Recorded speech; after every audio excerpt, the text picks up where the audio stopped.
Chapter 19. Battling in the Arena. Slowly I regained my composure and finally essayed again an attempt to remove the keys from the dead body of my former jailer. But as I reached out into the darkness to locate it, I found to my horror that it was gone. Then the truth flashed on me.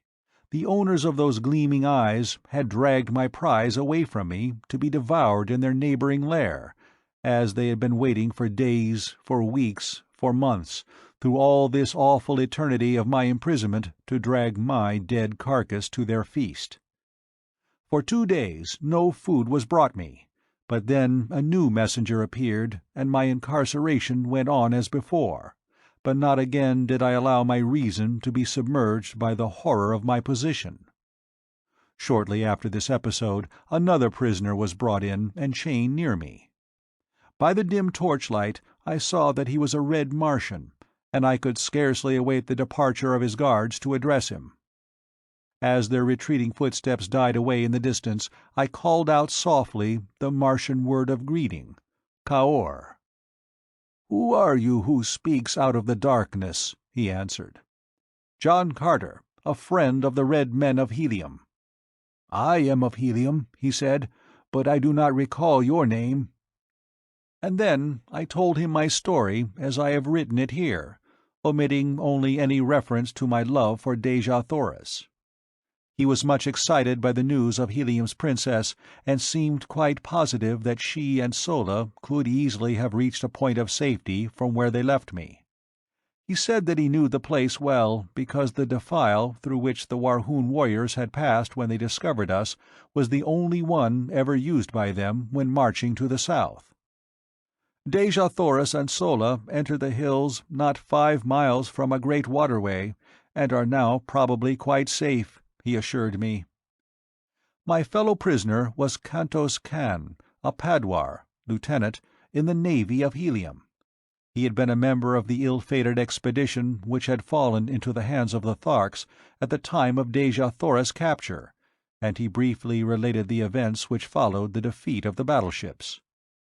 Badly injured, and only partially manned, they had limped slowly toward Helium, but while passing near the city of Zodanga, the capital of Helium's hereditary enemies among the Red Men of Barsoom, they had been attacked by a great body of war vessels, and all but the craft to which Kantos Kan belonged were either destroyed or captured. His vessel was chased for days by 3 of the Zodangan warships, but finally escaped during the darkness of a moonless night.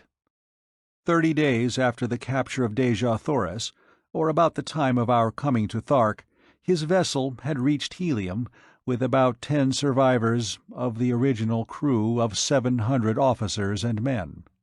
Immediately 7 great fleets, each of 100 mighty warships, had been dispatched to search for Dejah Thoris, and from these vessels 2,000 smaller craft had been kept out continuously in futile search for the missing princess. 2 green Martian communities had been wiped off the face of Barsoom by the avenging fleets, but no trace of Dejah Thoris had been found. They had been searching among the northern hordes, and only within the past few days had they extended their quest to the south. Kantos Kan had been detailed to one of the small one-man flyers, and had had the misfortune to be discovered by the Warhoons while exploring their city. The bravery and daring of the man won my greatest respect and admiration. Alone, he had landed at the city's boundary, and on foot had penetrated to the buildings surrounding the plaza. For 2 days and nights he had explored their quarters and their dungeons, in search of his beloved princess, only to fall into the hands of a party of Warhoons as he was about to leave, after assuring himself that Dejah Thoris was not a captive there. During the period of our incarceration, Kantos Kan and I became well acquainted, and formed a warm, personal friendship. A few days only elapsed, however, before we were dragged forth from our dungeon for the great games. We were conducted early one morning to an enormous amphitheatre, which, instead of having been built upon the surface of the ground, was excavated below the surface. It had partially filled with debris, so that how large it had originally been was difficult to say. In its present condition it held the entire 20,000 Warhoons of the assembled hordes. The arena was immense, but extremely uneven and unkempt. Around it the Warhoons had piled building stone from some of the ruined edifices of the ancient city to prevent the animals and the captives from escaping into the audience, and at each end had been constructed cages to hold them until their turns came to meet some horrible death upon the arena. Kantos Kan and I were confined together in one of the cages. In the others were wild Kalots, Thoats, mad Zitidars, green warriors, and women of other hordes, and many strange and ferocious wild beasts of Barsoom which I had never before seen. The din of their roaring, growling, and squealing was deafening, and the formidable appearance of any one of them was enough to make the stoutest heart feel grave forebodings. Kantos Kan explained to me that at the end of the day one of these prisoners would gain freedom and the others would lie dead about the arena.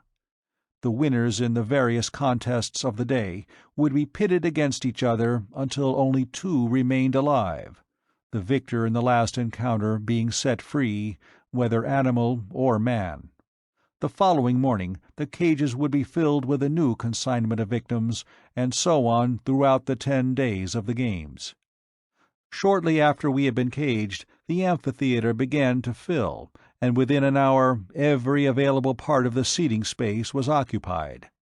Dak Kova, with his Jeds and chieftains, sat at the center of one side of the arena upon a large raised platform.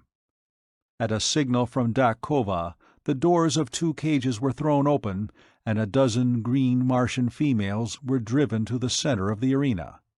Each was given a dagger, and then, at the far end, a pack of 12 Kalots, or wild dogs, were loosed upon them. As the brutes, growling and foaming, rushed upon the almost defenseless women, I turned my head that I might not see the horrid sight. The yells and laughter of the green horde bore witness to the excellent quality of the sport, and when I turned back to the arena, as Kantos Kan told me it was over, I saw 3 victorious Kalots snarling and growling over the bodies of their prey.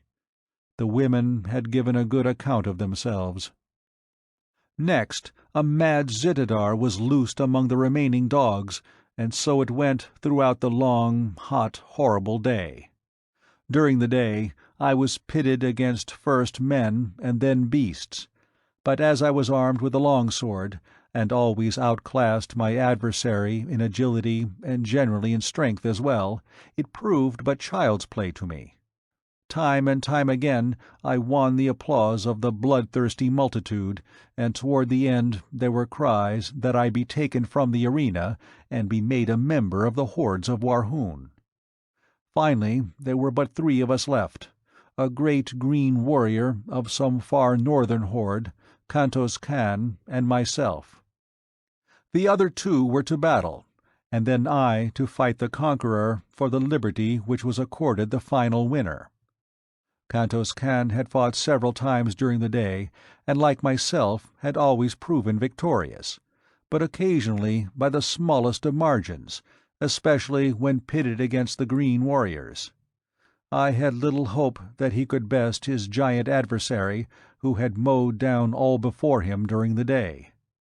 The fellow towered nearly 16 feet in height, while Kantos Kan was some inches under 6 feet. As they advanced to meet one another, I saw for the first time a trick of Martian swordsmanship which centered Kantos Kan's every hope of victory and life on one cast of the dice. For as he came to within about 20 feet of the huge fellow, he threw his sword-arm far behind him over his shoulder, and with a mighty sweep hurled his weapon point foremost at the green warrior. It flew true as an arrow, and piercing the poor devil's heart, laid him dead upon the arena.